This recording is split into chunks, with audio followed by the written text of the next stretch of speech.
सौदा के तो शय ख़ास से अगर हम कुछ देर के लिए रुक जाएं, सुकून से अल्लाह सुब्हान तआला की इस दुनिया पर गौर करें और इंसानी तारीख़ पर थोड़ी सी तवज्जो करें, तो हमें ये समझने में देर नहीं लगेगी कि कानून फ़ितरत और इंसान के बनाए कानून जहाँ भी मुतसादम होते हैं, वहाँ पर कानून फ़ितरत यानी अल्लाह का निज़ाम, अल्लाह की रिट जो है वही फ़ाइनल वर्डिक्ट होता है। आज का अगर हम पाकिस्तान देखें, आज का अगर हम आलमी मंजरनामा देखें, तो हम ये देख रहे हैं कि इंसान खुदा बन बैठे हैं। इससे मखलूक बहुत ज़्यादा तकलीफ़ में आ गई है और पूरी दुनिया में बदअमनी, बेसुकूनी, बेचैनी और मायूसी पाई जाती है। इसको दूर अल्लाह ही नहीं करना है, मगर ये काम अल्लाह सुब्हान तआला ने इंसानों से ही लेना है।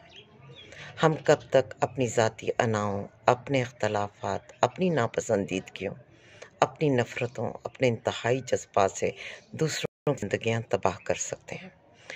ना सिर्फ़ अपनी इनफ़रादी ज़िंदगियों में, बल्कि इस नज़्म इज्तमाई में, अपनी मुआशरती, अपनी कौमी, अपनी अखलाकी, इस कायनाती दुनिया में, अपने रोल में हम कब तक बददियानती के मुर्तकिब होंगे?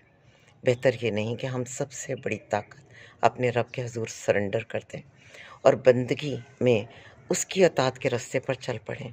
ये दुनिया हमारे लिए इम्तिहान गाह है, ये कोई रहने की जा नहीं है।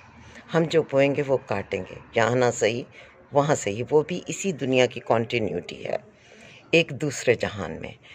बेहतर ये है कि हम संभलें, सोचें, गौर करें और लोग जो चाहते हैं उनको इजाज़त दें कि वो कर सकें, ताकि हमारे इर्द गिर्द, हमारे दिलों में और पूरी दुनिया के इस निज़ाम में एक सुकून हो। इज़्ज़त दूसरों को दें, अपनी इज़्ज़त करवाएं और अमन से रहने की कोशिश करें। और अमन तभी प्रिवेल करता है जब आप अपने हिस्से का रोल ईमानदारी से अदा करते हैं।